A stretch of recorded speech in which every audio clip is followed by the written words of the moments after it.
Muito bom dia, muito boa tarde, onde quer que você esteja. Estamos aqui hoje novamente para trazer um pouquinho de informações sobre esse mundo que é o planejamento internacional. Estou aqui novamente com a doutora Karina, eu sou o doutor Thiago Rodrigues. Nós somos sócios e auxiliamos os nossos clientes com planejamento patrimonial nacional, internacional e planejamento sucessório. E hoje nós vamos estar falando um pouco sobre como proteger o seu patrimônio do Brasil. E aqui, de propósito, nós estamos falando do Brasil para indicar realmente que nós temos uma situação de risco no país, que não é de hoje, que não é ligada necessariamente ao governo atual, tá? Sem nenhum tipo de posicionamento político, mas que é inerente ao Brasil já há muitos anos. Nós sabemos que o Brasil é um país de muita insegurança jurídica, é um país em que a legislação, os tributos, eles mudam muito rápido de uma hora para outra, e que você empresário, você investidor, você patrimonialista, não tem necessariamente uma previsibilidade daquilo que vai acontecer com o seu patrimônio, de que forma que a sua empresa vai ser organizada e quais os impactos tributários que você vai ter. Então, para isso, hoje a doutora Karina vai falar um pouquinho para a gente e trazer aí informações sobre um instrumento em particular, sobre a utilização de estruturas offshore, né, as holdings offshores, como forma de proteção patrimonial. Doutora Karina? É isso aí, pessoal. A gente tem formas e formas de proteger o patrimônio e a gente escolheu falar sobre as offshores porque é o tema do momento. É o tema do momento no Brasil. Muitos clientes têm nos procurado para falar sobre isso. E a gente realmente acha que é importante a gente desmistificar algumas situações, a gente trazer aí conceitos, porque quando a gente fala de offshore, o mais comum é a pessoa falar, mas isso daí é uma coisa ilegal, né? Isso aí você não pode fazer, né? Você já deve ter ouvido isso, né, Thiago? Com certeza. E não é isso, não tem nada a ver, gente. É uma coisa totalmente lícita quando a gente fala de uma offshore. O que é uma offshore? Uma offshore nada mais é do que uma empresa que você constitui fora do país onde você tem a sua residência fiscal. Inclusive, se você quiser saber sobre residência fiscal, nós temos um outro episódio que nós falamos sobre o que é uma residência fiscal, sobre saída fiscal, sobre outras jurisdições para você ter a sua saída fiscal. Então, você deve ter aqui, a gente vai deixar o linkzinho desse vídeo para você poder acessar também, tá? Mas, quando você faz uma empresa, constitui uma empresa fora do país onde você tem a sua residência fiscal, isso já é considerado uma offshore. Existem algumas pessoas que adicionam a esse conceito de offshore essa empresa estar situada em um paraíso fiscal. Um paraíso fiscal, para quem não sabe, é aquele país, jurisdição, onde você tem uma tributação favorecida, menor do que no Brasil, por exemplo, ou que eventualmente você não tenha tributação em algum aspecto, seja sobre herança, seja sobre sucessão.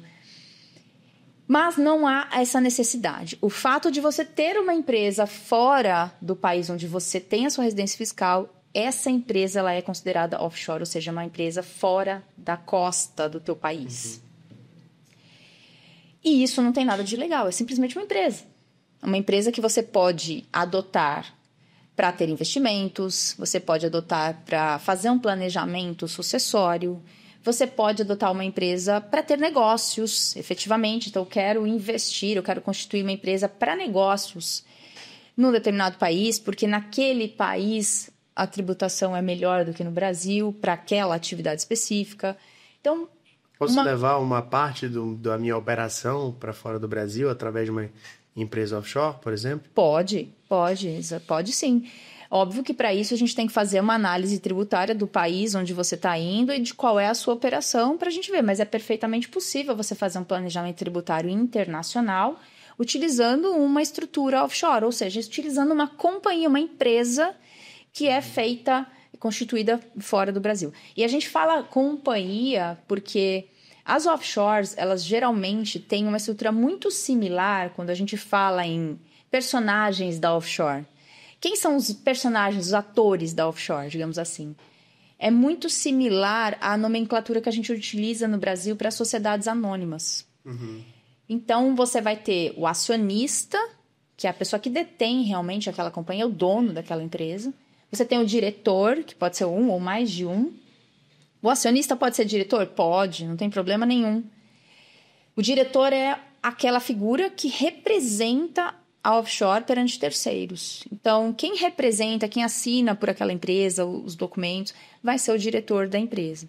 E você tem o agente registrador, que é a pessoa que está na jurisdição onde você vai abrir a empresa, que vai fazer essa ligação entre a empresa e o governo daquela jurisdição. Então, ele vai... Eu sempre falo assim para os meus alunos, eu dou aula em curso de pós-graduação, voltados para temas de planejamento nacional, internacional, e eu sempre falo para eles que o agente registrador, fazendo uma analogia assim bem grosseira, mas para facilitar o entendimento, é como se fosse o nosso contador aqui que faz o registro da empresa. Certo. Então, você vai enviar a documentação para ele, ele vai fazer o registro, ele vai fazer a abertura da offshore, ele vai preencher os formulários necessários, ele vai fazer o compliance, então a gente tem que cuidar, né, nesse ponto. O compliance a gente não tem tanto aqui no Brasil para abertura de empresas, mas nas offshores a gente tem, que é um diferencial. Então, Thiago, nada mais é a offshore do que uma empresa que a gente utiliza para diversos segmentos. Então, uma pergunta surge. Se uma offshore é apenas uma empresa, nada mais é do que uma empresa, por que ela ficou tão mal falada? Por que as pessoas hoje, quando se fala de offshore, elas associam isso a lavagem de dinheiro, tráfico de drogas, né? Assim, algumas situações políticas até de propinas fora do país.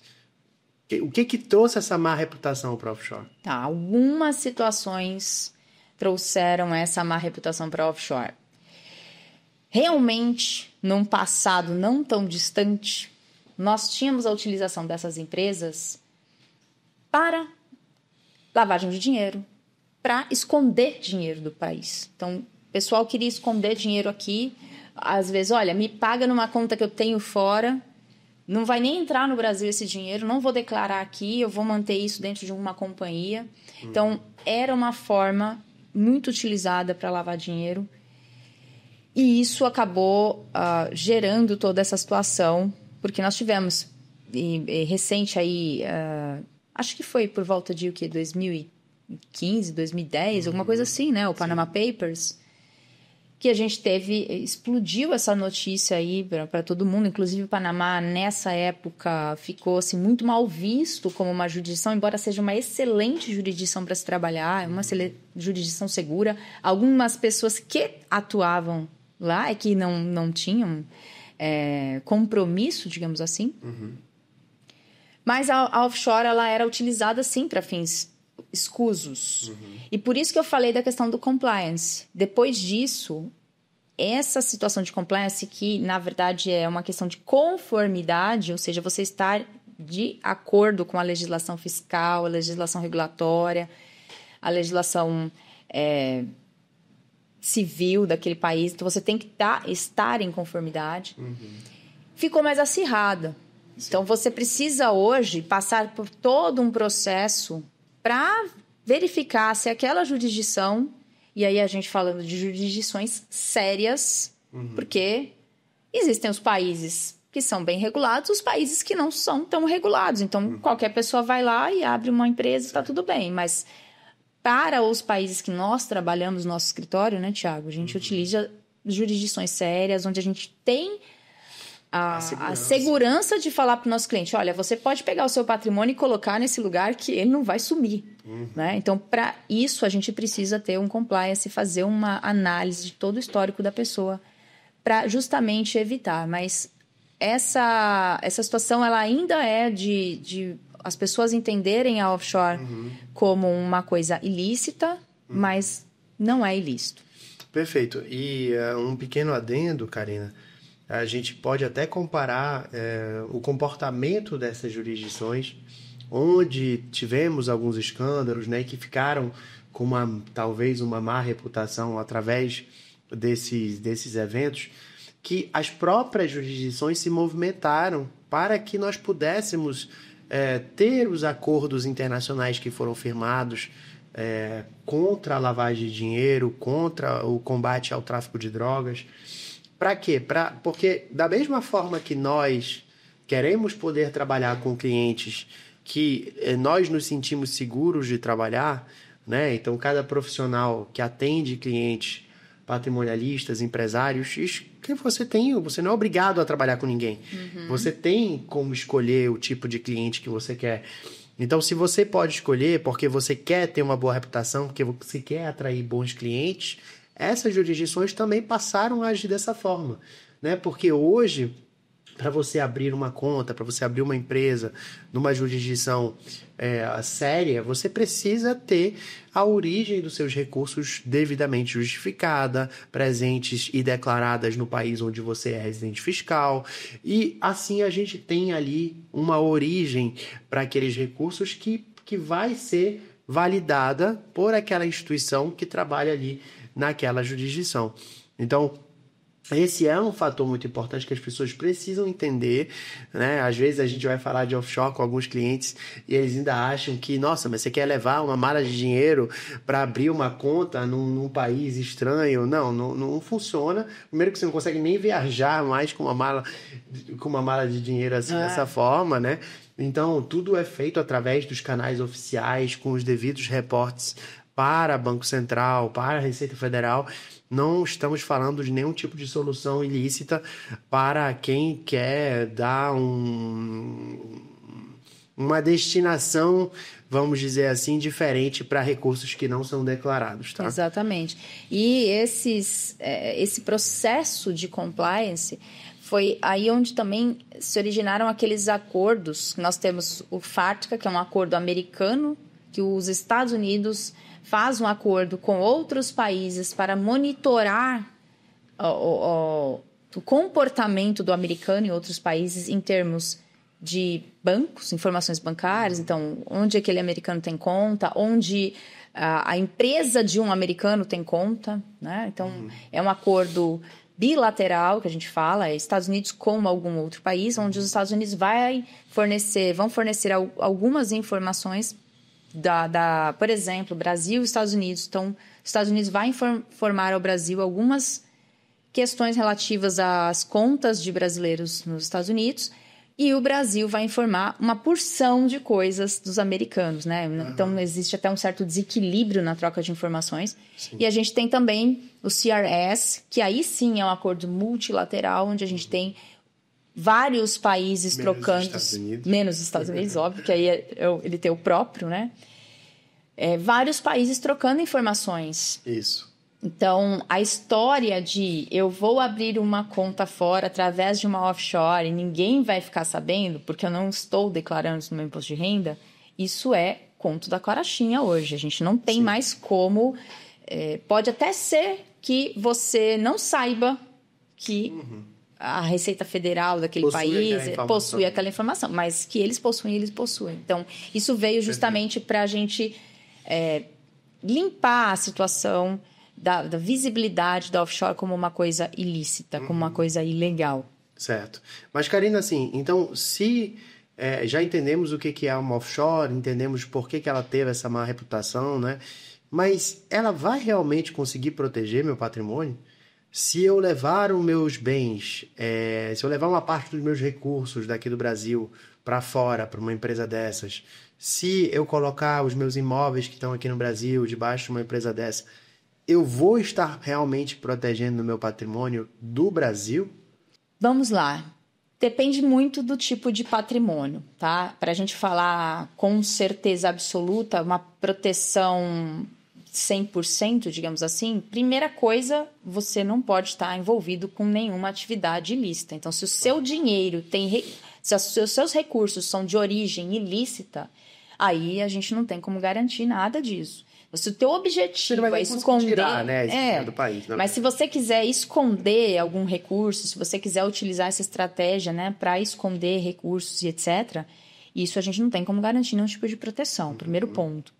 Segundo ponto, especificamente em relação a imóveis, bens imóveis que estão aqui no Brasil, a gente Pode colocar a titularidade desses imóveis diretamente numa companhia offshore? Pode, não tem problema nenhum.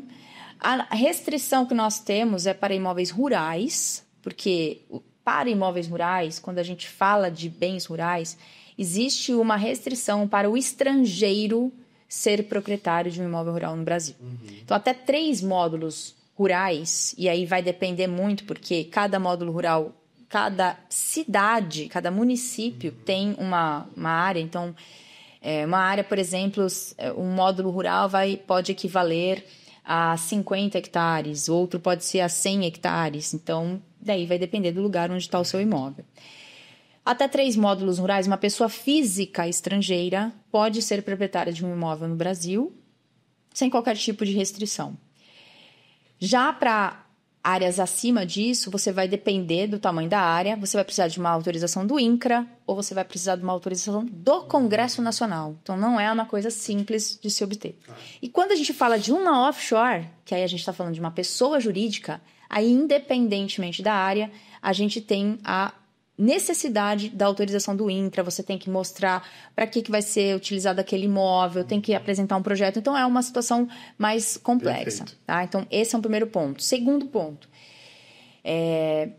quando a gente fala de questão de proteção, a gente ainda tem o imóvel aqui no Brasil sob a jurisdição brasileira, né? Ou seja, está sob a justiça brasileira. Quem vai definir as questões relativas a esse imóvel, ainda que o proprietário seja estrangeiro, vai continuar sendo o Poder Judiciário brasileiro. E isso pode ser que não gere uma proteção 100%. Ok. Afinal de contas, a gente sabe que a gente tem decisões aqui no Brasil que não são decisões que seguem ali o que está escrito na lei. Então, muitas vezes, a gente tem um judiciário tendencioso em algumas situações. E aí a gente tem uma restrição de falar, se for imóvel, a proteção é 100%. Mas quando a gente fala de bens móveis, e a gente está falando então aí de recursos financeiros, de contas de investimentos, ou de outros bens que você tira do território brasileiro, seja, por exemplo, para colocar num cofre, num banco suíço, ou em qualquer outro lugar, aí eu vejo que a proteção ela é muito maior. Por quê? Porque você retira da jurisdição brasileira totalmente. Então, você está colocando um patrimônio sob o poder judiciário de um outro país. E a gente vai buscar um país que tenha um poder judiciário onde você tenha uma segurança jurídica maior do que aquela que a gente tem no Brasil. Então, nesses casos, eu enxergo que a gente pode sim ter uma proteção. Por quê? Ainda que exista uma discussão aqui no Brasil, fiquei devendo, por exemplo, pensão alimentícia. O meu dinheiro que está na companhia offshore vai ser penhorado? Dificilmente. Dificilmente. Para não falar que não vai, eu vou dizer dificilmente. Perfeito. Agora, eu cometi um crime aqui e desse crime veio um recurso e aí eu mandei esse recurso para fora. Aí a situação é diferente. Mas a gente falando de situações lícitas, eu posso dizer que a gente teria aí sim uma blindagem patrimonial. Ótimo. E aí, isso significa então que, de preferência, eu levaria esse dinheiro, esse recurso, né, as minhas economias, passaria a fazer investimentos no exterior através de uma estrutura offshore. E quando é o melhor momento para começar a me preocupar com isso? Assim, já estou numa situação de periculosidade, estou vendo que as minhas empresas não estão muito bem das pernas e que talvez isso vai se tornar uma dívida trabalhista ou fiscal. Eu posso me movimentar? Essa seria a hora de movimentar? Olha, a melhor hora, eu diria que é agora, tá? Então, se você tem um problema, ou a gente tem que prestar bastante atenção nessa situação, porque não é porque você tem uma ação trabalhista que necessariamente você é um devedor. Então, você pode até ter uma ação trabalhista ou até uma ação fiscal, uma execução fiscal ou uma execução de algum credor, mas não é porque você tem um processo que necessariamente você deve aquilo. Tem uma série de fatores que influenciam. Você pode estar num período de prescrição, você pode estar sendo cobrado a mais do que você deve, você pode estar sendo cobrado por algo que você não deve. Então, a gente tem que analisar em que momento esse processo está. Então, se já foi constituída aquela dívida, se já foi ajuizada, se você já foi citado naquele processo, para daí a gente poder dizer o grau de comprometimento que aquele recurso eventualmente pode ter. Mas o melhor de tudo é você tomar uma atitude antes de qualquer situação, para que você possa gerar uma proteção justamente em relação ao cenário político, ao cenário econômico, que a gente sabe que no Brasil oscila muito. Se a gente for pegar, por exemplo, alguém se lembra qual era a moeda que a gente tinha em 1922? Eu confesso que eu não lembro. Eu também não me lembro. Não sei, porque nós passamos por tantas. Agora, por exemplo, qual era a moeda na Suíça em 1922? Franco suíço. E qual é a moeda hoje? Franco suíço. Então, é isso que a gente fala de segurança política, de estabilidade política e econômica. É justamente isso. A gente tem uma moeda hoje que já perdeu mais de 80% da sua capacidade de compra. O que a gente comprava com R$1 em 1994, hoje você não compra nem 1/10, talvez, disso. Então, a gente tem que olhar para a estrutura offshore, para investimentos e para a proteção patrimonial nesse aspecto. Legal. Bem bacana. E existe algum tipo de vantagem tributária em se ter uma offshore? Assim, dentro, seja com relação a investimentos ou talvez através, a gente já falou um pouquinho, né, do meu negócio, eu posso tentar utilizar uma estrutura offshore para obter algum tipo de benefício tributário? Eu não vou ser tributado nessa offshore? O dinheiro que estiver lá fora não está livre de imposto, será? Bom, aí vai depender do que você vai fazer, tá? Óbvio que você pode ter vantagens, não só no seu próprio negócio, não só em relação a investimentos, mas até mesmo em relação de uma sucessão patrimonial. Quando a gente fala do processo de sucessão. Se você atua, vai exercer uma atividade, então a gente fala que você vai ter uma renda ativa, você vai exercer uma atividade, por exemplo, uma importação e exportação de bens ou de serviços, e você vai montar uma empresa fora, você vai visar uma redução da sua carga tributária aqui no Brasil. Então, não significa necessariamente que você vai deixar de tributar, porque vai depender de uma análise específica de cada caso, mas talvez você reduzir o que você paga aqui, porque você vai tributar uma parte fora. E, normalmente, a gente tem as situações de tributação nessas estruturas, a gente vai procurar um país onde tenha uma melhor tributação. Pode ser que o país tribute a renda ali naquele país, o que é gerado ali, pode ser até que não tribute. A gente tem muitas jurisdições onde não se tributa, inclusive, a renda que é gerada ali naquele próprio país. Alguns tributam, outros não, e aí a gente vai analisar o caso a caso. Justamente por isso que a gente fala que é um planejamento. Então, a gente precisa entender qual é o objetivo do cliente para que a gente possa traçar a melhor estratégia para ele. Isso falando de uma atividade operacional. Então, o cliente quer montar uma empresa num outro lugar para ele gerar renda ali naquela empresa, de uma atividade, talvez, que ele vai dividir com aquela atividade que ele tem no Brasil, vai ser um braço da operação dele fora. Mas você pode ter uma empresa só para investimentos. E aí onde você vai também buscar uma jurisdição que vai tributar menos do que você vai ter aqui no Brasil. Porque a gente vai ter uma tributação aqui no Brasil, né? Infelizmente, então a gente não tem um zero. Entendi. Tá? A gente não tem um zero. A gente tem uma legislação que é recente no Brasil, de 2023, que ela chegou ao apagar das luzes de 2023, pegando muita gente ali de surpresa. Sempre num dia feriado, sempre junto. E foi bem ali próximo do Natal, né? Se eu não me engano, foi dia 23, alguma coisa assim, né? Que é a famosa Lei 14.754. Fiquei até arrepiado aqui de ouvir falar dessa lei. A gente já fica, né? A lei de tributação de offshores, de investimentos no exterior e etc. E essa legislação, a gente fala, poxa, vai tributar e etc. Mas é importante ressaltar que sempre foi tributado. O investimento que você tem fora sempre foi tributado. Não existe isso de só foi tributado depois da lei. Não, ele já era tributado. A diferença é que a legislação ela criou uma figura de tributação automática. Então, para certas empresas, para certas situações, A tributação é feita de forma automática. O que significa isso? Significa que, independentemente de você distribuir o lucro que a sua empresa offshore apurou no 31 de dezembro daquele exercício, você vai pagar o imposto. Que imposto é esse? Imposto de renda na pessoa física.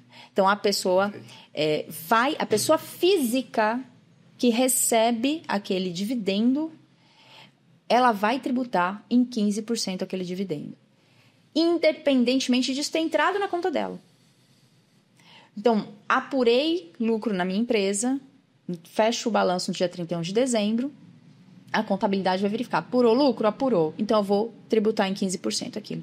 O que acontecia antes? Esses recursos eles eram tributados só quando eles entravam na conta. Da pessoa física. Da pessoa física. Então, saía da conta do offshore, entrava na conta da pessoa física. E aí, tributava isso na alíquota normal que a gente tem hoje, de 0 a 27,5%. Então, ele entrava naquela alíquota normal que todos conhecemos e você fazia o pagamento via carnê-leão. Hoje não é mais assim. Você tributa em certas situações, tá? Não vou ficar entrando em detalhe da lei, porque eu acho que é muito específico, claro. Mas em certas situações você tributa de forma automática e você vai fazer isso quando você entregar o seu imposto de renda no exercício seguinte. Perfeito. Então, você vai preencher aí as informações. É importante lembrar, né, Karina, assim, que existem planejamentos tributários específicos para que você possa reduzir essa tributação.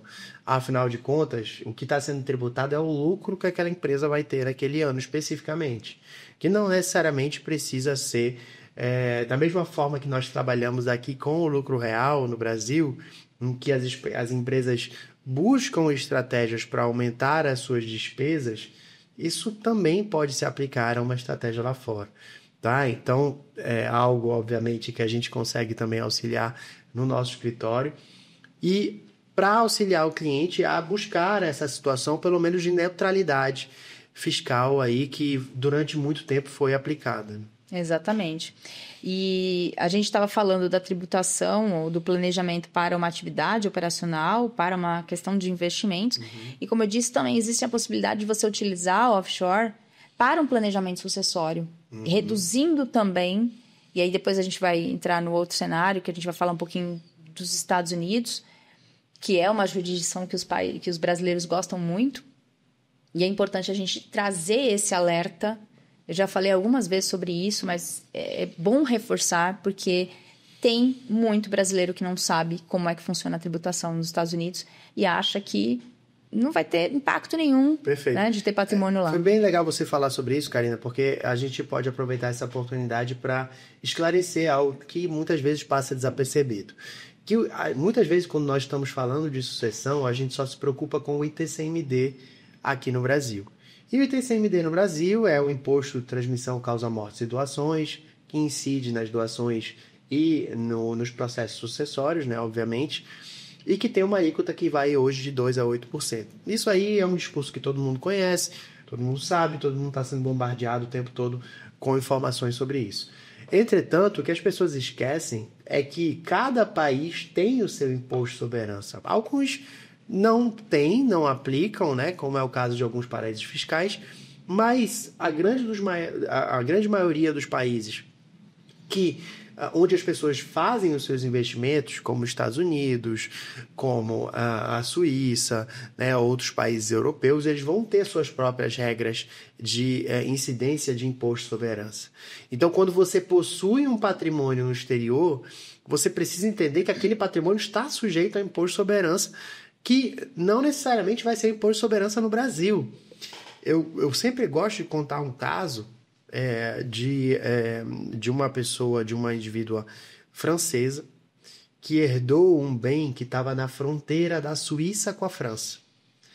E quando ela herdou esse bem, ela herdou por testamento de um tio distante e ela ficou muito feliz, aceitou aquele bem sem saber o que aconteceria tributariamente. Por quê? Porque a Suíça disse que, como parte daquele bem estava na fronteira da Suíça, ela iria cobrar imposto sobre herança sobre aquele bem, e a França disse, nós também vamos cobrar. Afinal de contas, não há tratado de não bitributação para imposto sobre herança. Então, cada país vai cobrar o seu.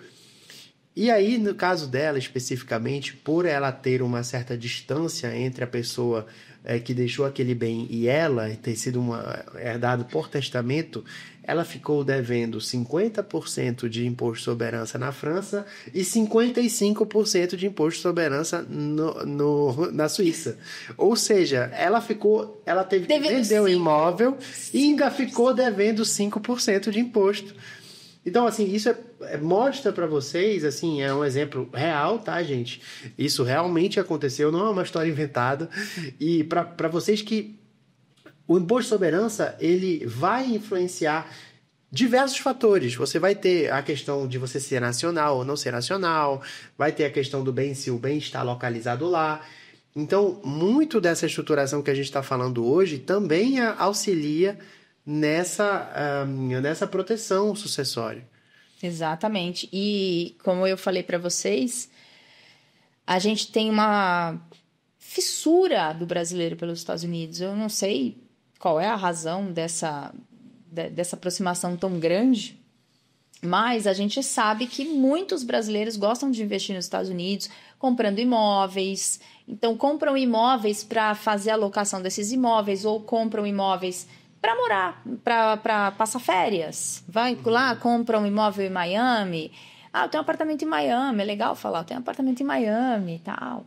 Mas você sabe o que vai acontecer com esse apartamento, né? Ou com a tua família quando você falecer? Você sabe quais são os impactos disso? Então, esses impactos é que nos preocupam como profissionais, porque a gente vê muito o cliente partindo para isso, como a gente falou até num outro podcast nosso, sem fazer uma análise tributária daquele lugar para onde está indo investir. Porque aqui no Brasil a gente tem também essa situação de quando vai comprar um imóvel, dificilmente o brasileiro passa por uma assessoria jurídica prévia. Então, ele investe no imóvel porque ele acha que ele conhece a legislação, que ele sabe todos os poréns, e na hora dá um problema, e aí ele vem procurar o advogado. E no internacional a mesma coisa. Então, a gente tem esse problema. E em relação aos Estados Unidos, voltando, né, para a questão de sucessão, a gente tem alíquotas lá, o Thiago mencionou, a alíquota de imposto de herança aqui no Brasil de 2% a 8%, a gente já sabe.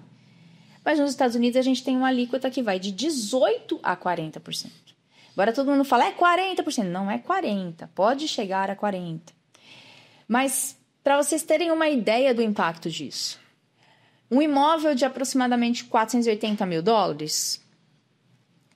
a pessoa que falece deixando o imóvel, um brasileiro que falece deixando o imóvel desse nos Estados Unidos, a família vai pagar em torno de $136 mil de imposto. Vai ficar uma alíquota de quase 30%. Será que você está preparado para isso? A sua família está preparada para isso? Mas a gente consegue, através da estrutura offshore, zerar esse imposto. Perfeito. E a gente não está falando de nada ilegal. A gente simplesmente está falando de estruturar, através de uma companhia, um planejamento tributário para que o brasileiro não precise pagar esse imposto lá, a família desse brasileiro que falece deixando um patrimônio lá nos Estados Unidos, um patrimônio que seja de mais de $60 mil, não precise pagar o imposto lá. Então, a offshore ela também auxilia para isso. E de forma absolutamente lícita e reconhecida por qualquer país. Maravilha. Não, realmente a gente vê um incentivo muito grande desses países, né, dos países onde geralmente nós fazemos esse tipo de estruturação, para que as pessoas se organizem. Você tem um imposto sobre a herança mais alto, ele não necessariamente ele é visto como uma forma de punir quem tem patrimônio, né? Como a gente vê, infelizmente, em alguns discursos aqui no Brasil. Mas como um incentivo para a organização. Eu posso falar um pouco da França, que na França você tem uma isenção para doações realizadas dentro de um período.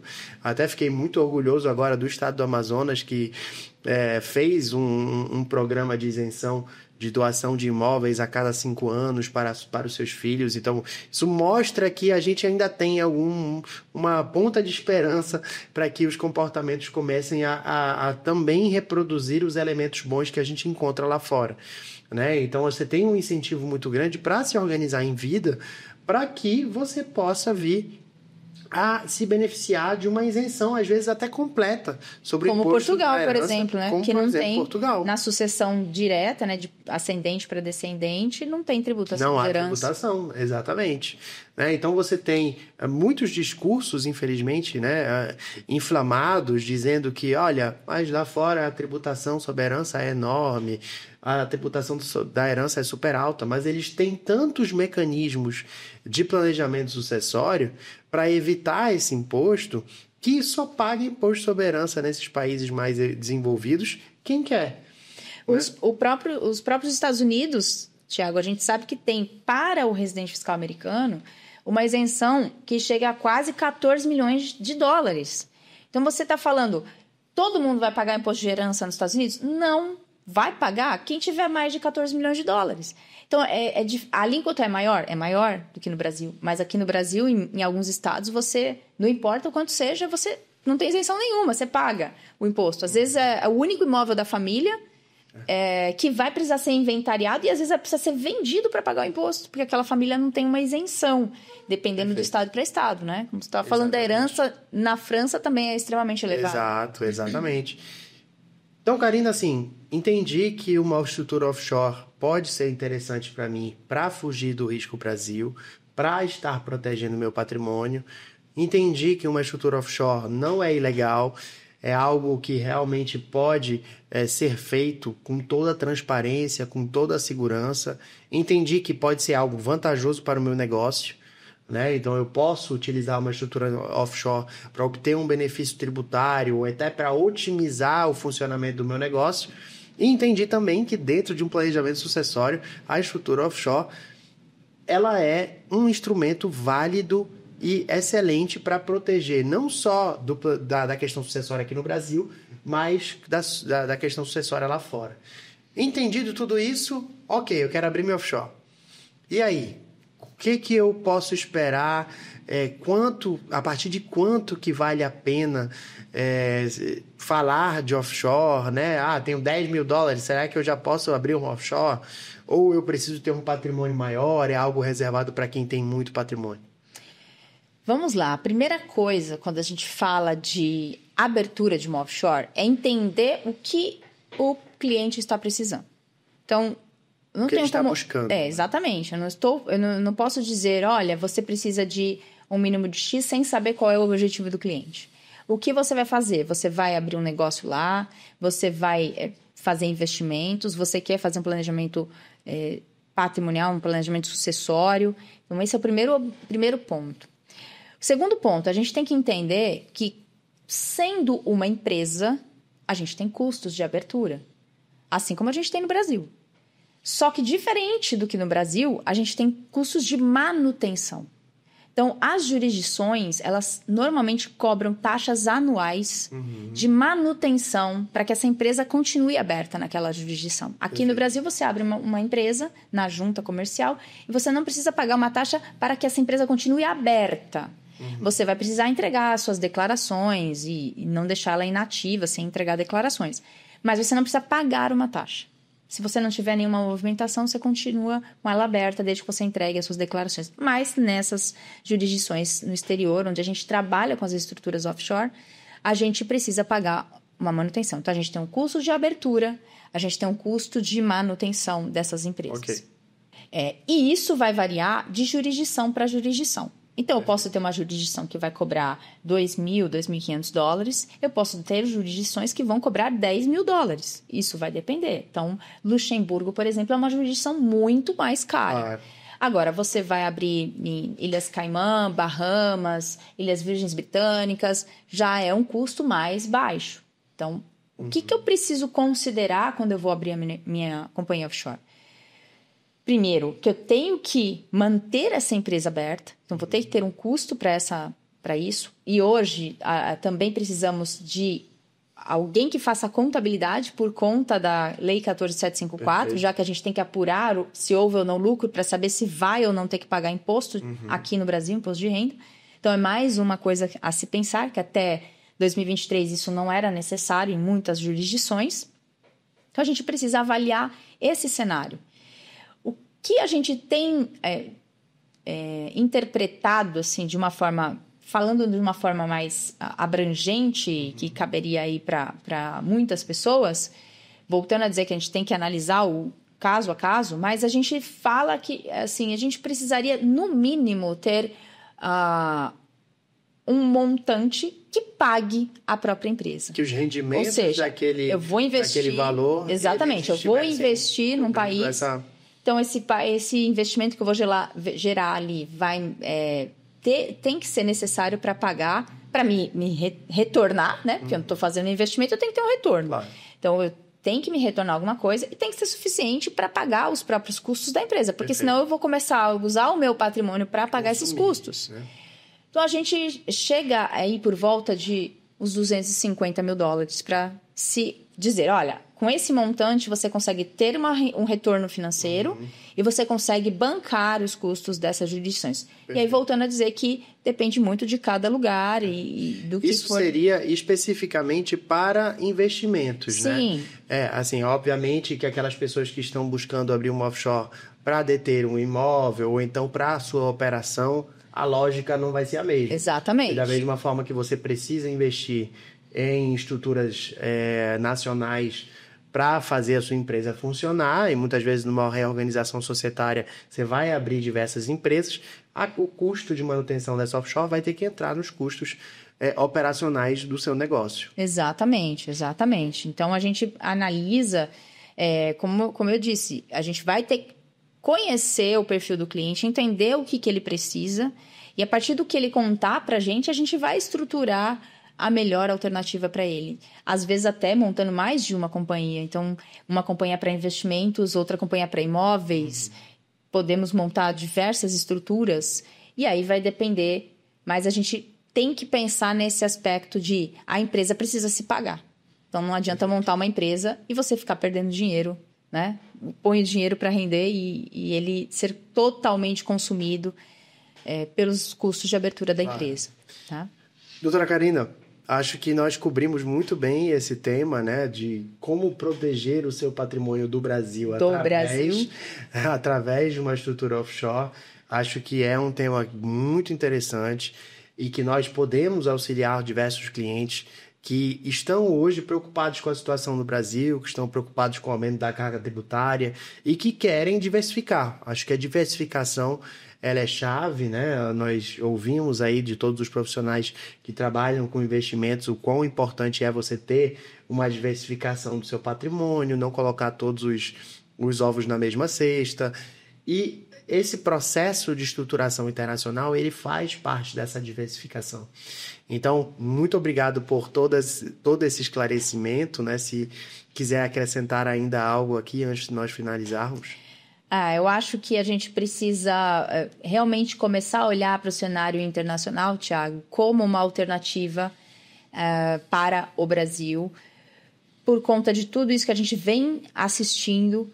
Então, o internacional, muitas vezes você nem imagina que você precisa de uma estrutura internacional. São vários aspectos que você pode analisar para identificar se você precisa ou não de uma estrutura internacional. Eu tenho até um vídeo no canal também falando sobre isso. Quais são os pontos, os sinais que nos indicam que você precisa de uma estrutura internacional? Então, eu acho que a gente tem que começar a olhar para esse cenário com o coração um pouco mais aberto, sabe? Aquela coisa de não é um bicho de 7 cabeças. Óbvio, você precisa estar acompanhado por profissionais que estão acostumados a fazer isso, por profissionais que entendam disso. E da mesma forma que nós já falamos em diversas oportunidades, a gente vê no cenário nacional muita gente vendendo facilidades que, no final das contas, não são tão fáceis assim. Então, estruturas mirabolantes para preservação de patrimônio que, no final das contas, vão acabar levando o teu patrimônio embora, não estão preservando nada, né? Então, olhar para o internacional com olhos de realmente proteção, de privacidade, de oportunidade, porque você consegue muitas vantagens quando você trabalha com... Óbvio que nem tudo são flores, né? tudo tem dois lados, né? A gente vai ter vantagens e desvantagens, mas aí sopesar o que prevalece, são as vantagens ou as desvantagens. Eu acho que isso é bem importante. E nosso papel aqui é justamente isso, né, Thiago? Divulgar o nosso trabalho e o trabalho do internacional no geral, para que vocês comecem a ampliar os horizontes e proteger melhor o patrimônio. Doutora Karina, muito obrigado. Muito obrigado a você que nos acompanhou até aqui e até a próxima. Até o próximo vídeo.